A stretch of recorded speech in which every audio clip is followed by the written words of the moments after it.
local secteur hydrocarbure am mine ci gouvernement bi ci lañ ko boole. mine pétrole dafa nekkoon côté mine dafa nekkoon côté hydrocarbure nekk côté. ci gouvernement bi ci lañ ko boole. dañu jàpp ne rationalisation. régime Diomaye Sonko ñoom ñoo effectivement ñoo ko boole. de passage maa ngi nuyu le docteur Bakhoum moom mooy def secrétariat technique du contenu local.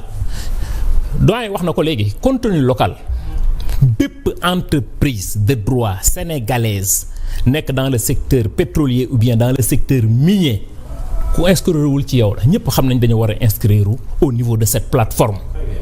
dañu ni plateforme bépp société de droit sénégalaise bu fa inscrire société bu nekk biir Sénégal ak bu nekk jóge bitim réew ñëw installé wu fii ci Sénégal. lépp looy joxe ci wàllu liggéey bala nga ko jox kenn dañuy xool ñi nga xam ne inscrire nañu ci plateforme boobu est-ce que am nañu compétence technique yi ba pare. ñuy doog a xool nag les compétences requises. non parce que wax na ko léegi ay forage en offshore c'est des méga structures. du caaxaante. comprendre nga. liggéey offshore ak liggéey onshore c'est deux choses différentes ñii ils sont cotés en bourse. une société cotée en bourse et une société boo xamante ni kii wax na ko léegi pour ñu lever la fi ne tey ji benn 2 milliards 3 milliards pour nga dugg fii liggéey mais kooku da nga koy xoolaat ci entreprise sénégalaise yi. kon bu ñu fekkee ni c'est war nañu mbir moo xamante ni ça concerne que les entreprises de droit sénégalaises kon jàpp nañu ni bu ñëpp inscrire foofu marché bu jóg d'ailleurs am na un sénégalais bu ñu jox marché sur le gazoduc RPG sur le réseau gazier. Donc je pense bien que bépp entreprise de droit sénégalaise am ay compétences modernes am ngay compétences am nga kayit yi nga war a am maanaam sa lépp tegu na ci yoon. demal normes yi demal nga inscrire ci contenu local marché bu ñuy joxe Sénégal entreprise bu fi nekk amatoo droit jël sa marché wala jaar gauche wala jaar droite ci plateforme ba nga koy dugal. plateforme bi ngay dugal waa contenu local en grosso modo tey jii dans le secteur minier que dans le secteur pétrolier lépp lu ñuy def dañ koy woo mu ñëw toog ils ont un œil directeur sur tout ce que les gens font raison pour laquelle les chiffres ont augmenté entre les entreprises de droit sénégalaises que ça soit sur GTA que ça soit sur Teranga que ça soit dans le secteur minier. loolu mooy dëgg. wax na ko léegi c'est des chiffres de l'ANSD boo xoolee réduction déficit bi moo jàll mu nekk ay 162,5 milliards mais loolu jógul ci asamaan si wadd. Cela veut dire que ni les gens sont en train de faire terre et ciel pour combler ce gap bi nga xamante ni moom moo ñu yàgg plombé. tey jii doyen xam na ko dans le code minier. sur l'article 31 du code minier dañ ne la bépp société d'exploitation bu ñëw ci réewum Sénégal bii Sénégal am na droit dugg ci à titre onéreux jusqu'à 25%. 10% yi c'est gratuit du 35%. Pourquoi depuis fort longtemps on n'a pas exercé ces droits de préemption pour am ci société yooyu nga xam ne dañu ñëw dugg ci biir. est-ce que xam nga ni Mohamed tey société nationale yi nga xam ne yëpp dañ fa am 10%. am na conseil d'administration yoo xam ne doo nañu fa woon toog. fi ma toog di wax ak yow ni sur l'ensemble des conseils d'administration Sénégal day toog. bokk ci ñuy décider ils ont un œil directeur de tout ce qui se fait.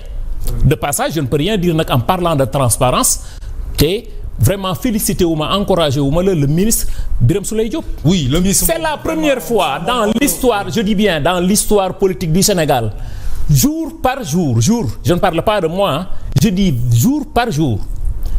bépp exploitation en offshore comme en onshore dans les hydrocarbures ñu ngi koy jox direction yi à la fin du mois ñu jël def récap boo duggoon léegi ci surtout ministère de l'économie et des finances gis lépp li nga xamante ni. et même les journalistes. waaw non il a eu à réunir les journalistes. moi j'étais là-bas pour faire le dafa def atelier ça moom oui. dafa def atelier. sur la transparence et la gouvernance de zones industries extractives. bien sûr tous les journalistes.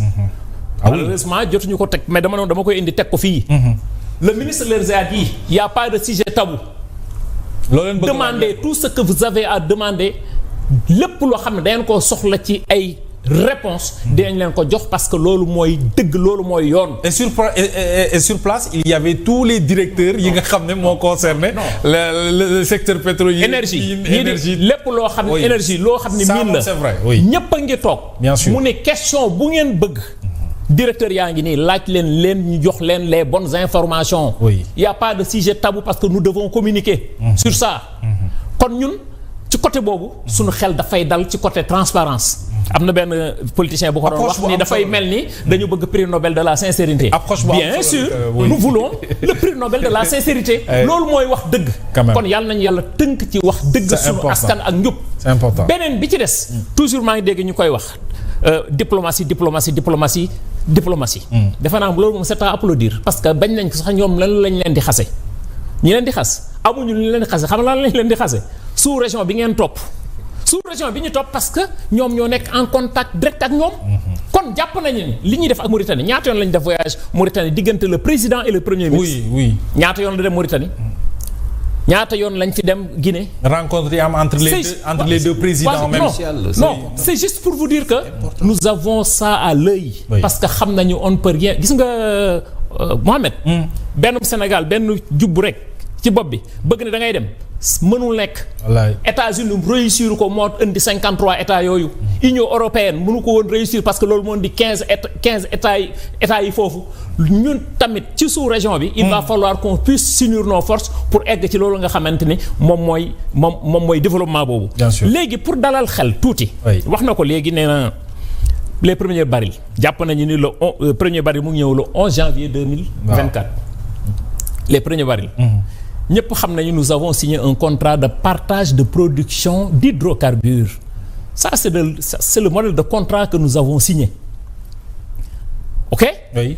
il y a des coûts d'investissement qui ont été faits maanaam dafa am koo xamante ni moo ñëw indi def. investir il y a pas de garantie de souveraineté moom moo ñëw indi alalam jeex gis war a exploiter ainsi de suite. dañuy fàtte ni.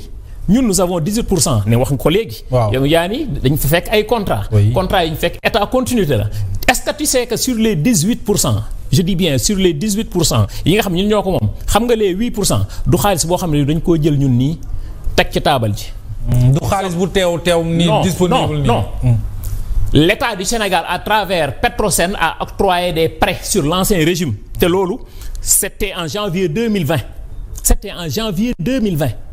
Woodside 275 milliards, BP 171 milliards, Cosmos 187 milliards. Est-ce que je me fais comprendre? Ci loolu c'est dans avec Woodside c'est sur le bloc de Sangomar oui. Avec BP et Cosmos sur le bloc de GTA. kon jàpp nañu ni ñu bu ñuy wax waxu renégociation ak négociation xam nga mooy fan. lan la ñu mën a dabu ñun. pour que yàqu-yàqu bi nga xam jàppoon nañu ni on ne devons pas être étrangers à nos propres ressources lan lañ ci mën a retirer waat. loolu moo taxoon. ba tirer ci profit. waaw moo taxoon premier ministre jóge fii dem ci GTA lépp lu ñuy def ak Mauritanie là li muy wax nii léegi ci Mauritanie accord bilatéral entre le Sénégal et la Mauritanie c'était le 9 février de 2014 quelque chose comme ça 2013 2014 quelque chose comme ça mooy bi président Macky Sall jógee fii dem pour signer accord yi gis nga depuis cette date lépp loo xam ne dañ koo bokk. ci GTA Grand Tortue Ahmeyim bu ñu fàtte ni mu ngi bokk ci bloc Saint-Louis offshore profond. oui. yaa ngi fàttaliku loolu avec l'affaire Petrotim. bloc boobu Cosmos Énergie moo fa nekkoon actionnaire majoritaire à 60%. les transactions financières qui ont passé entre Cosmos et BP fii la ñu fekk loolu yàggul. bloc boobu ñun tey bu ñu demee ñun ba 35 MFCF lañ fi amoon di négocier ba mu war a am 300 ñun au moins bu ñu ci amoon tey benn 150. cela veut dire que ni dañuy am benn centrale boo xamante ni c'est l'équivalence d'une centrale de 1200 mégawatts. kon jàpp nañu ni mooy li ma doon wax rek day revenir on peut te loolu règle d'or la dañ koy bind. on ne peut pas industrialiser un pays tant que t'as pas une souveraineté énergétique. xam loolu ñun moom moo tax ñu gën a booster. le secteur du gaz parce que jàpp nañu ni am nañu gaz. c'est confirmé mi ngi def effet non c'est confirmé. xam nañ ni day ñëw. gaz to power ñëpp ko doon dégg ci Sénégal. gaz to power. mais malheureusement. maître gazoduc jotuñu ko woon a teg. tey jii avec le réseau gazier de passage maa ngi leen di nuyu ils sont en train d'abattre un travail extraordinaire parce que tant que ce gaz là nous ne l'utilisons pas. mënuñoo dem fi nga xam ne foofu la ñuy soxla sur l'industrialisation de l'énergie. tey centrales yi yu ci gën a bari il y a des centrales hybrides. yoo xam ne day dox yi day dox gaz bii di dox fioul tey ñun jàpp nañ ni mu tuuti mu bari ñun nous avons aujourd'hui l'un des meilleurs pétroles de brut du monde. Oui. Nous sommes à 32 degrés API. Le Sénégal a l'un des meilleurs pétroles du monde et ci kaw laay wax l'un des meilleurs pétroles du monde tey jii bu ma neexee mani la mën naa wax API gars yi naan non c'est-à-dire lan mooy API waaw. merci beaucoup. échelle c'est une échelle exprimant la densité du pétrole bi nga xam ne moom la ñu am ñun. am nattukaay ban waaw boo xam ne moom mooy exprimer ban densité la ñu am ñun. densité boobu moom la ñuy génne nii tey jii bu fekkoon ni kii tey mën naa la koo génne mën tu peux donner honorable pour vous dire que ni ñun tey xam nañu ñun li nga xam ni moom la ñu yor ñun. c'est important ak enjeu yi. kon tey bu fekkee ñun am nañu loolu. ñu ni ñun suñu pétrole mu tuuti mu bari li ñu am. dañ koy jël dugal ko ci sunu raffinerie muy SAR. loolu moo indi deuxième raffinerie bi nga xam ne yaa ngi koy dégg ci pétrole. nga xamante ni ñii fi nekk tey jii moom la ñu teg bët pour mettre ko en œuvre. bul fàtte ni sur l'article 15 du contrat de production le Sénégal a droit à un approvisionnement du marché sénégalais. Avant toute vente. Le Sénégal a ce droit ci contrat de partage de production bi la. si loolu dañ ne la encore sur l'article 21 le prix d'achat bi nga xamante ne tey dañ ko war a jënd ci article 31 boobu ci contrat de production de partage de production boobu. foofu lañ koy teg. cela veut dire que ni tey jii bala ñuy jaayi kenn certes mais sur la base de ces deux articles. sur le contrat de partage de production ça peut nous mën nañoo jàppale. maintenant bu ñu demee ba 2026. bu ñu demee ba 2026. et ça je parle par exemple lu mel ni Sangomar foofu y aura une imposition sur les sociétés de 33%. par rapport ak GPA su ma juumalee nous sommes à 25%. kon jàpp nañ ni avec ce potentiel que nous avons ñun. ñu ni sunu pétrole ñun dañuy industrialiser dañuy egsi ci bu ñuy wax industrialisation mooy dañuy dem ba am sunu essence su bopp. bien sûr dañuy ami sunu gasoil bopp. dañuy ami sunu kérosène bopp. sunu nafta bopp. est-ce que dina répercuté wu ci maanaam ci wàññite gi. Mohamed nga bëgg a jënd gaz. waa mu wàññeeku Mohamed da nga doon jëndi wàññeeku. da nga doon jëndi lépp. à l'export ci biti. waaw. yàpp ko ci ay tanker. waaw fay ko. soo ko amee sa dëkk day gën a yomb waaw mu ñëw mais loolu ceeb mënoo koo jël bi bay ko tey mu ñor mu sax tey nga bojj ko tey togg ko tey. jëfandikoo ko tey. cela veut dire que ne processus la. waaw léegi nag ci kaw processus boobu. nga xamante ni ci nga nekk yow. ça c'est l'industrialisation. ñun loolu la ñu gëm ñun. yàlla defal nañu sutura ba léegi kenn dootul wax ni peut-être ñii seen xel nekkul ci une deuxième raffinerie de pétrole. kon bu ñu jógee foofu loolu c'était uniquement dans le secteur pétrolier maintenant nga ñëw dans le secteur rapidement nga ñëw maintenant dans le secteur minier. Dans le secteur minier moi personnellement nous avons beaucoup à faire. Mohamed sur les 513 titres miniers actifs au Sénégal 94% des titres miniers ne sont pas en conformité avec l'administration minière. loolu mooy dëgg. Ça c'est l'audit technique. man ma am peut-être yàlla boole ma ci ñiy defi sur l'audit physique sur les terrains. Oui. Est-ce que xam nga y a de ces sociétés yoo xam ne ils sont même pas répertoriés sur le cadastre minier. dañuy ñëw ñu ni c'est la première fois ñu doo gis mission d'audit physique sur le terrain. Cela veut dire que ni bépp société bu nekk Sénégal fii ci réewu Sénégal da nga war a fay droit fixe da nga war a fay redevance minière da nga war a cotiser le fonds de péréquation et d'appui bi nekk 20%. Ça c'est le décret 1578 modifiant le décret 1334 de 2009 mooy 20% yi ma lay wax. mu am cotisation boo xamante ni FADL moom mooy fonds d'appui au développement local Cheikh xam na li may wax bu baax a baax loolu 0,5% chiffre d'affaires annuel hors taxe des entreprises qui exploitent maanaam entreprise bu nekk. ca gox ba nga nekk di fa exploiter. 0,5% sa chiffre d'affaires annuel hors taxe. foofu nga ko war a verser. Très bien. loolu en 6 ans fii ci réewu Sénégal avant ñii di ñëw accès à la magistrature suprême. waaw en 6 ans. toog nañ dajale ko xam nga ñaata lañ ci dajale jox ko nit ñi. ñaata 38 milliards. waaw kon bu fekkee ni ñun jàpp nañu ni les ressources naturelles appartiennent au peuple ça c'est l'article 25 alinéa 1. oui les ressources appartiennent au peuple kon bu fekkee ni ñun dañoo war a nekkal askan wi.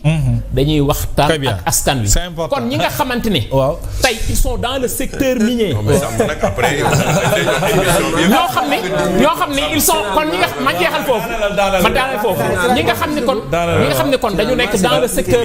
non c'est juste pour expliquer aux Sénégalais. ñi nga xam ne kon dañu nekk dans le secteur minier. c'est juste je parle nag de bonne foi. ñi nga xam ne jàpp nañu ni am nañu ay manquements par rapport à l'exploitation de nos ressources minérales. dañ leen di wax ni. nañu xool li ñu war a def ci ay këyit. ñu indi ko. ñu autoriser leen. ñu liggéey ci seen réew parce que dañoo bokk ci ñi moom ressource bi. ñoom ñu gis ci seen bopp. état gis ci boppam. communauté bi nga xamante ni foofu la mii ni nekk ñu gis ci seen bopp loolu bu ñu ko defee Sénégal kenn dootul wax ni am nañu lii am nañu lii am nañu lii te mosuñ cee jariñoo. merci beaucoup Khadim ñu bàyyi la wax dafa leer mais damay rebondir rek fi mu daanelee sànq. bien sûr am na lu mu wax ci contenu local. voilà contenu local c'est par rapport aussi. les ressources naturelles appartiennent au peuple. et sa gestion aussi doit être très transparente. Donc il me semble que les gens laissent en rade le volet transfert de compétences au profit de l'attribution des marchés par rapport aux entreprises locales. Comme vous avez dit tout à l'heure, l'industrie pétrolière